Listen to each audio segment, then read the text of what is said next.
were organized as part of the commemoration of the bank's 50th anniversary celebration. I'm so sorry. The purpose of the lectures is to contribute to public policy debate on how economic growth can be sustained and translated into structural transformation of African economies.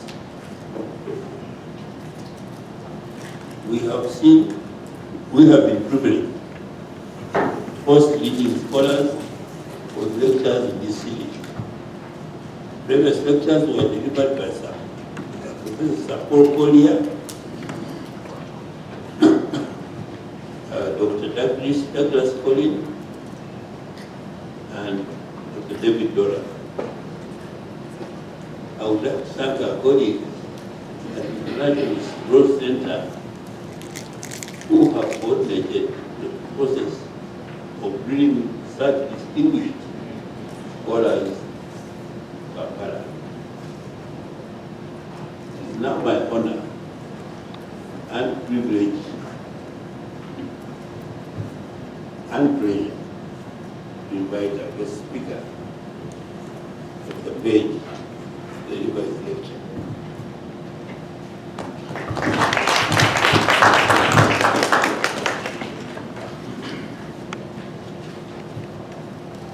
Thank you, Governor. And good morning, ladies and gentlemen.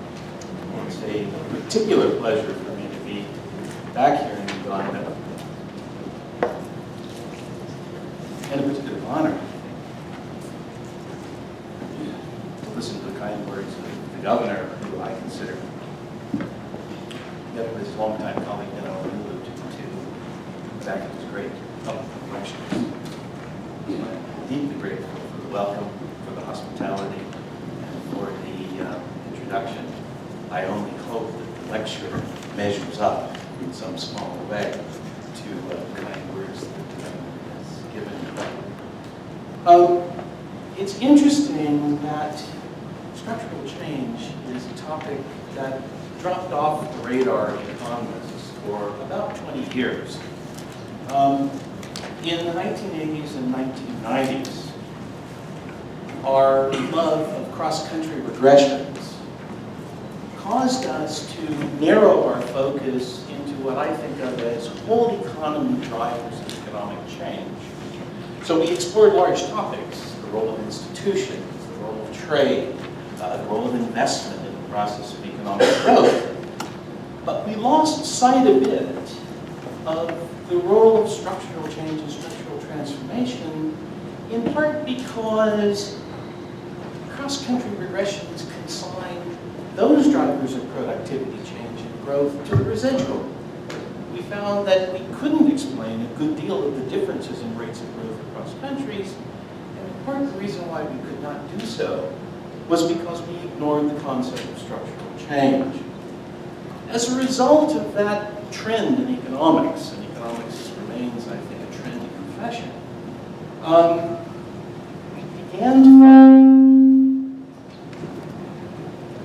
we began to focus on what I think of as whole economy drivers of growth. The problem with whole economy drivers of growth turned out to be that the policy prescriptions that emanated from those tended to be a banana diet. So we discovered that more open economies grew faster. But we didn't provide very much practical guidance to governments in how to open economies.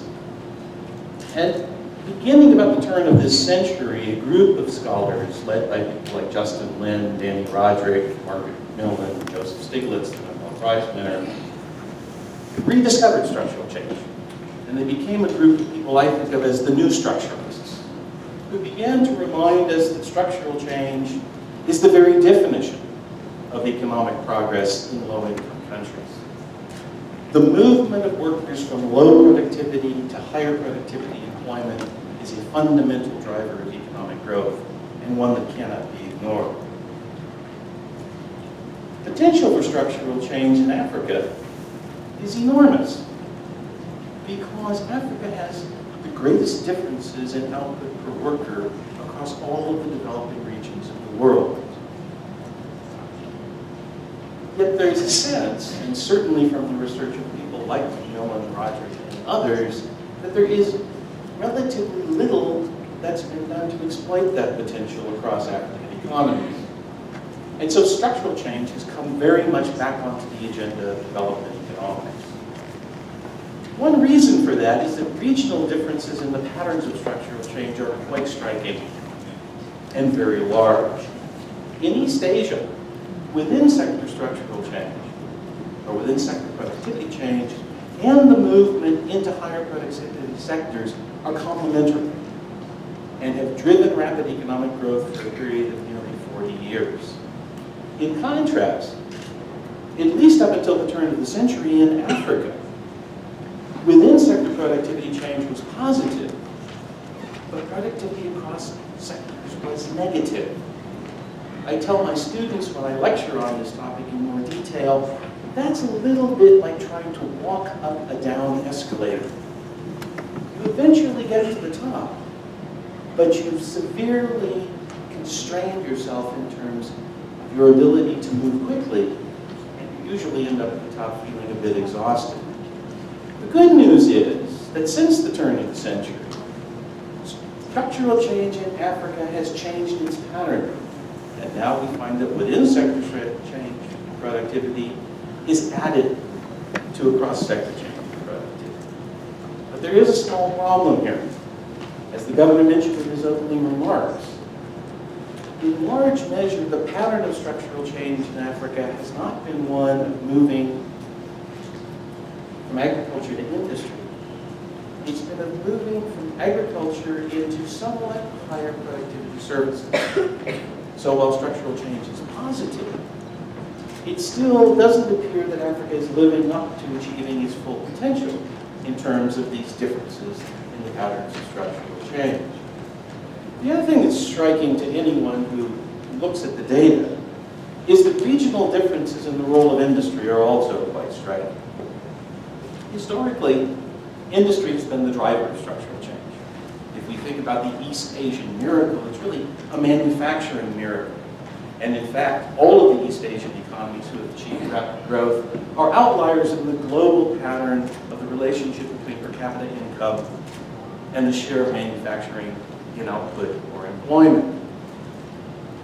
It's played certainly an outsized role in East Asia, but in Africa, we find that most African economies trail in the international relationship between manufacturing and per capita income. Indeed, if you look carefully up in the left-hand corner, you'll see that Uganda is doing somewhat better than the average for the African economies, but still lies below the predicted relationship between per capita income and the share of manufacturing and output. What's perhaps more worrisome is that the region's fastest growing economies are those that tend to lag the most in this predicted relationship between output and the role of manufacturing. Why is this so? Well, the simple and more difficult answer is Africa is deindustrialized. The share of manufacturing in GDP today is less than half the average for all developing countries. Per capita manufactured exports are about 10% of the global average for developing countries. And Africa's share of global manufacturing is smaller today than it was in 1980. This leads some scholars, some very prominent scholars, to question the durability of the growth turnaround in Africa. Danny Roderick, a well-known figure, tells us there's a genuine question about whether Africa's growth can be sustained. I, he says, come down on the pessimistic side due to what I think are poor prospects for industrialization.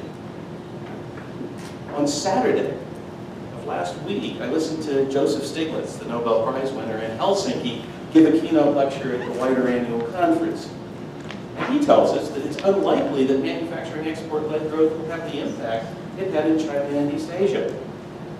He tells us further, it cannot be the sole strategy or even at the heart of the country's growth strategy. So with all of this record of differences in structural change, the failure to industrialize, a number of us at the Brookings Institution, at UNU Wider, and at the African Development Bank, when the Deputy Governor of the Bank of Uganda, Louis Kasekende, was the chief economist, began to wonder if we shouldn't try harder to understand why there was so little industry in Africa.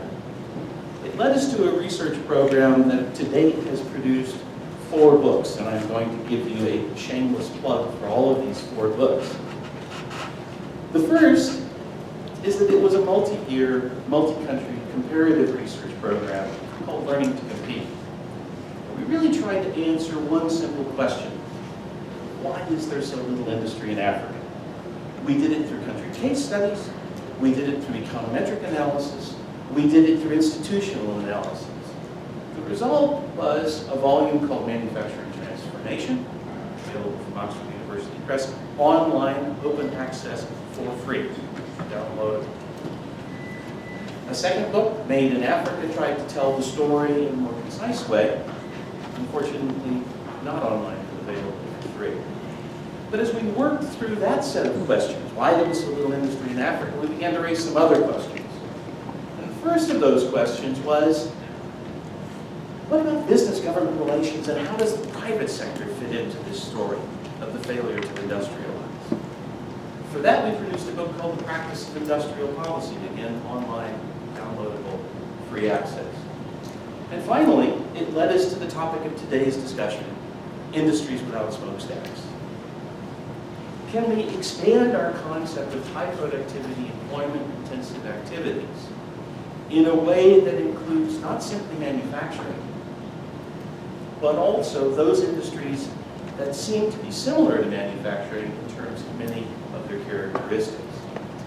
So that is my shameless plug for 4 books. I'm happy to announce that 3 of the 4 are available, as I said, for anyone who's interested, online with open access. What made our work a bit unique compared, I would argue, with other programs of research is that we focused on firms. We felt that most of the people who tried to understand the role of industry in Africa focused on the environment within which firms operate, the so-called investment climate. Certainly this is exemplified by the World Bank's work on doing business, but it also incorporates infrastructure and skills. Investment climate studies really focus on the environment external to the firm.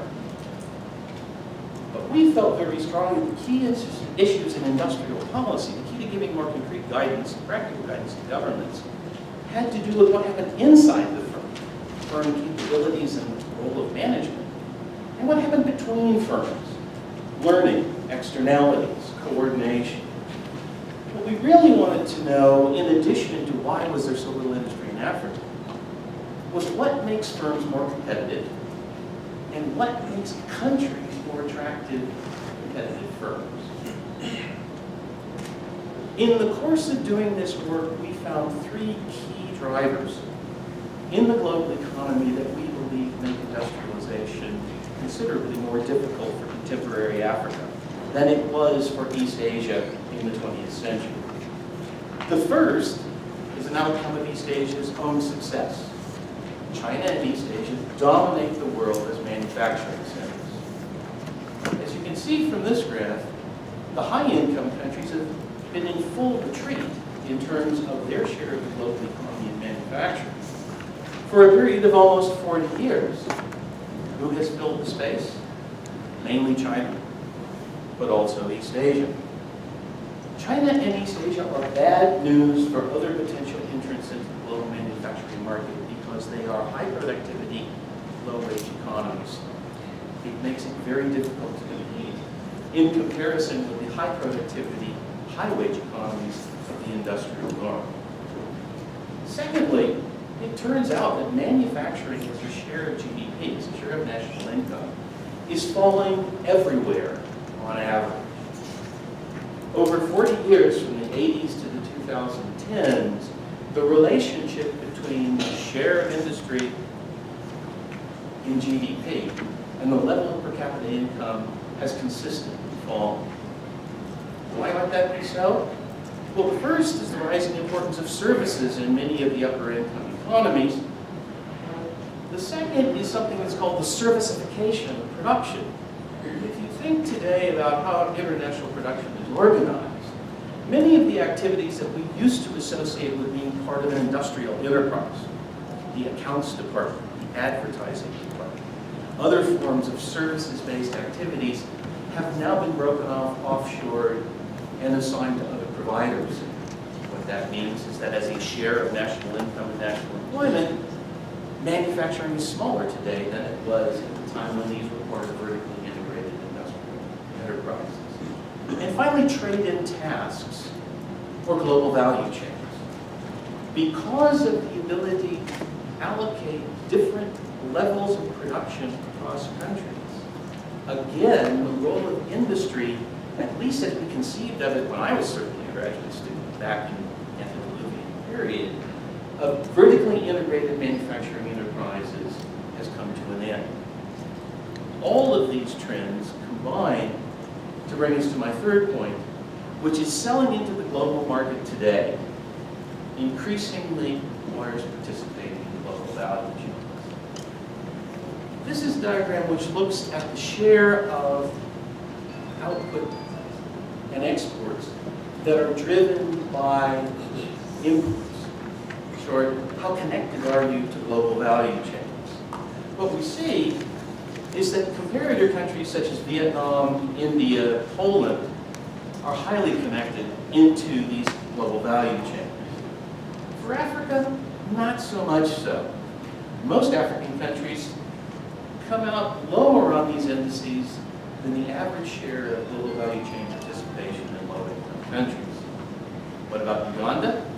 Well, it falls somewhat toward the tail of the distribution, which suggests again that one of the topics for industrial policy needs to be, how do we get ourselves further integrated into these global value chain relationships?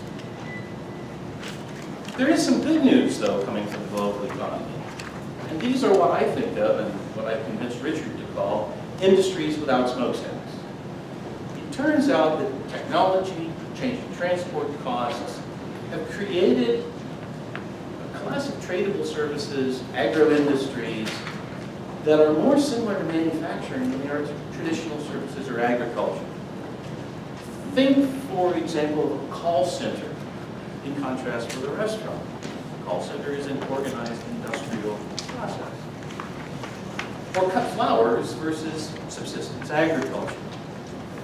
These are activities that walk, quack, and waddle like manufacturing. But when the industrial statistics were created in the 1950s, they were not classified as manufacturing. They were classified as services. These industries without smokestacks share a lot of characteristics with manufacturing. They're subject to technical change. They benefit from learning. They benefit from agglomeration. And they benefit from economies of scale. The good news in all of this is that they also offer a much broader array of options for structural change than manufacturing alone. Horticulture and agro-processing, tourism, tradable services that use information and communication technology, and transit trade and logistics.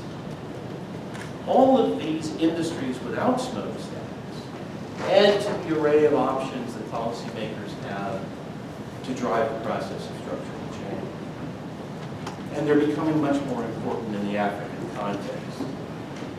In 33 countries, as we were doing research for the book, where we could find relevant data, industries without smokestacks actually grew more rapidly, as you see from 2002 to 2015, and became much more prominent in export portfolios. And interestingly enough, both large exporting countries and small exporting countries were part of the trend. Industry without smokestacks have also grown faster as a share of the economy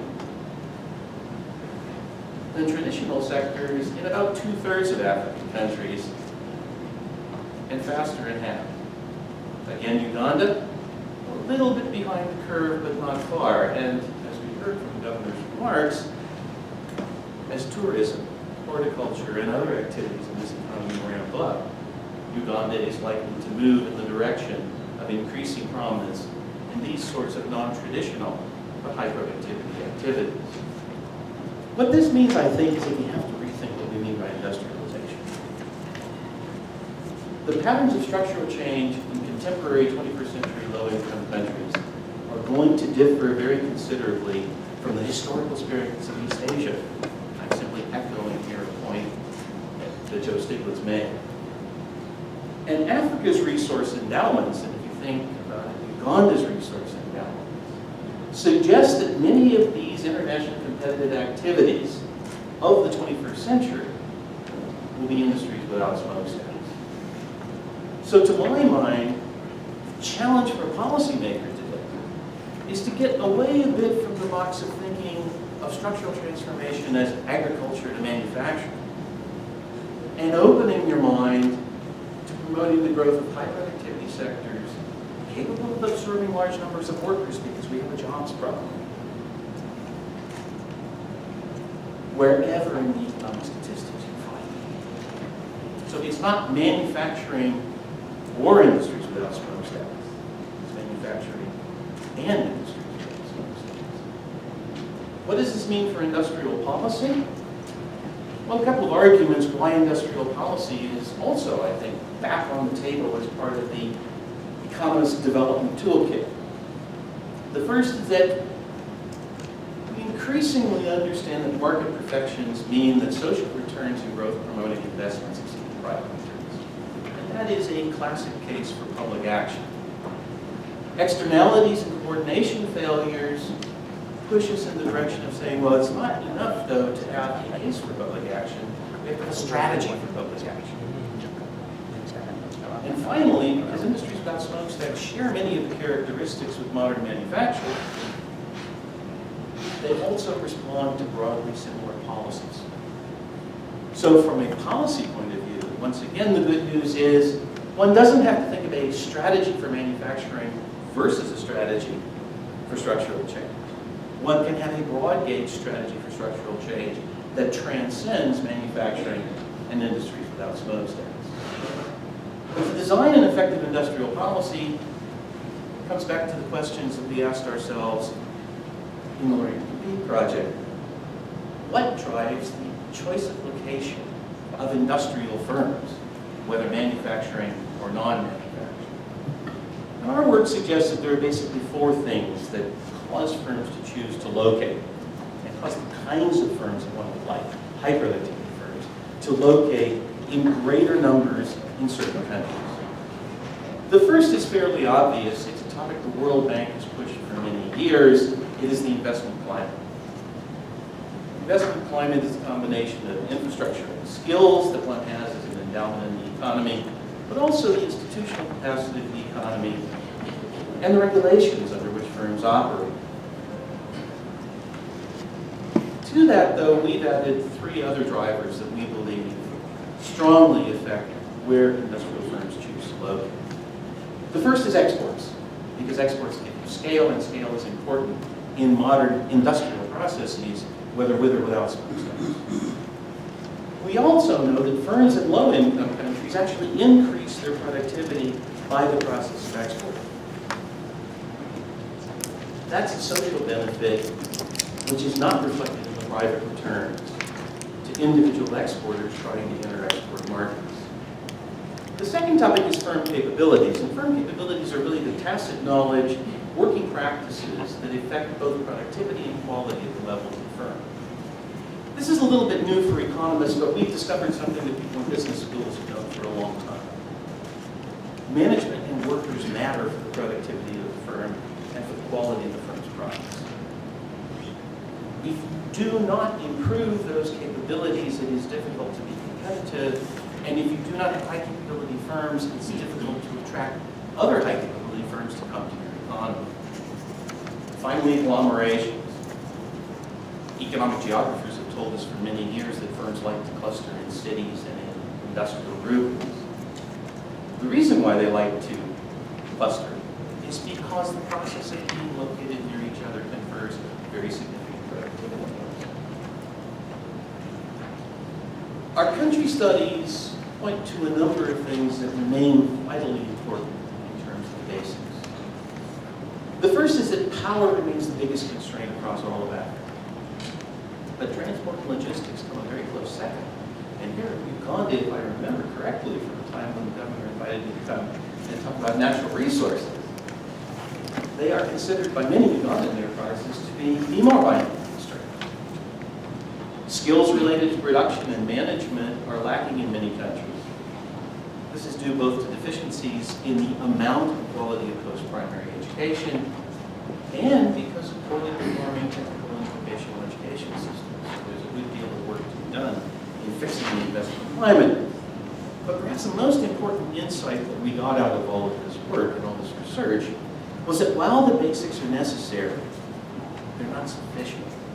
And the reason why they're not sufficient is because exports, geography, and capabilities are fundamentally interrelated. They're fundamentally related to each other. So what does this interdependence of these drivers of industrial location mean in terms of a new direction for industrial policy? The first is the need to think very seriously about mounting what I consider to be an export push. There are very high social returns to exporting. We know both because firms learn and because they realize economies of scale. But we also know from firm surveys and from discussions with entrepreneurs that there are very high private costs of entry, including understanding the potential of export markets. This is again a classic rationale for public action. But in order to be successful in getting into global markets, an East Asian style export push is actually fundamentally necessary. What does it mean? It means building broad ownership of a national strategy to promote non-traditional exports. It means developing effective institutions, and it really requires leadership from the top. This is part of the experience of East Asia and a very strong lesson in terms of institutional implementation of export-oriented policies. It also means investing in trade-related infrastructure and trade logistics. Regional organizations and regional integration are important. I don't have to tell you that here. Uganda's export success, whether in industries without smokestacks or in manufacturing, fundamentally depends on what goes on in Kenya and Tanzania. So the East African community becomes hugely important in terms of common infrastructure, common rules, and common approaches to facilitating the competitiveness of landlocked countries. Finally, and it's embarrassing as an American to have to say this, sustaining an open trading system and rationalizing preferences, in particular avoiding trade wars and avoiding non-productive breakdowns of the international system, are going to be fundamentally important for Africa, and Africa must take a leading role in arguing for fairness and openness of the international trading system. In short, I'm sorry, I think we're going to have to take on the building firm capabilities. What we know from our work is that Africa actually lacks capable mid-sized firms, in part because managers have a very difficult time adapting to the sorts of working patterns and delegation that is required if you move from a firm of 10 to 20 employees to a firm of 50 to 100 employees. The good news is that an export push is actually a major source of firm capabilities. Firms learn from the process of exporting, and they learn capabilities largely as a consequence of demanding buyers and repeated relationships. Foreign direct investment is another source of capability. And so building effective FDI agencies is fundamental to the success of a capability program within the economy. And finally, recent work, some of it sponsored by the IGC, tends to suggest that management training and new approaches to management training can offer the opportunity to build capabilities at the national level. But here we need to design and carefully evaluate these kinds of management interventions in order to ensure their success. Finally, I want to leave you with two diagrams, two graphics, if you will, that suggest that one of the key constraints to building capabilities in the average African country is the lack of density of relationships between foreign firms and domestic firms. In the course of our work, we set out to survey a large number in about 8 countries of foreign direct investments, we ask them a number of questions. Who sells to you? Backwardly. Who buys from you? Forwardly. Who competes with you? Who are your competitors? This is the map that we drew for Vietnam. As you can see, virtually every cell in that diagram is full. Then we went to Kenya, arguably the most developed, at least in East Africa, of industrial countries. Nearly every cell is in. Building value chain relationships between domestic firms and foreign firms is fundamental to the success of capability programs, building programs, everywhere in Africa. And changing the nature of the neighborhood is going to be a major challenge. Finally, the role of clusters and agglomerations. Agglomeration economies create what economists like to call a collective action problem. If you can get a whole group of firms to move to a new industrial location at the same time, they have an incentive to do so because they know they'll all achieve some economies of agglomeration as a consequence of having moved together. This is in part, at least in my interpretation, an explanation for the success of Vietnam in attracting investment into the Vietnamese economy at the time that the Chinese were beginning to offshore some of their highest wage activities. How do you do that in an environment in which you don't have existing clusters? Well, special economic zones are a very effective means of doing so. But our research tends to suggest that special economic zones in Africa still aren't operating at world class. They don't have the infrastructure, they don't have the institutions, and they don't have the managers' attitudes that are fundamental to attracting globally mobile firms. Finally, as we saw from the last diagram, strengthening the links between firms in the SEC and the domestic economy is fundamental to the spillover between capabilities and agglomerations. So having an open architecture in SECs and getting SECs better integrated into the urban economy is a fundamental and important contribution in terms of a new direction for industrial policy. I couldn't stop here without talking a little bit about the role of aid. And the first thing is, I think that an agenda for aid in the 21st century is to focus on power, transport, and skills. We know that aid will not be sufficient to address all these needs, but it can certainly be leveraged better. And as you can see, the share of public assistance or international assistance to economic infrastructure has declined more or less continuously since the 1970s. Secondly, support for an export push. It's important to try to fix the aid for trade program and tie it to trade logistics. It is important to unify and streamline trade preferences. One could start, for example, with conflicts and differences between AGOA and the EPAs. I think it's time for America and Europe to step up. And it's important to challenge the Chinese to deliver on a set of preferences which they could then hope to extend to the rest of ASEAN as part of their Africa initiative. In terms of building capabilities, helping to create world-class FDI agencies and supporting management information and training will remain very much on the agenda, I would argue, for aid agencies. Supporting industrial clusters, well, let's make Africa agencies world-class. We can use aid for trade for that as well. Supporting institutional reforms to integrate and raise the profile of FDI agencies and SEC administrations. And finally, recognizing that competition is a good thing. Watching China's SEC initiative, arguably they have the deepest understanding of the role of special economic zones in the process of structural transformation, and learning from China's successes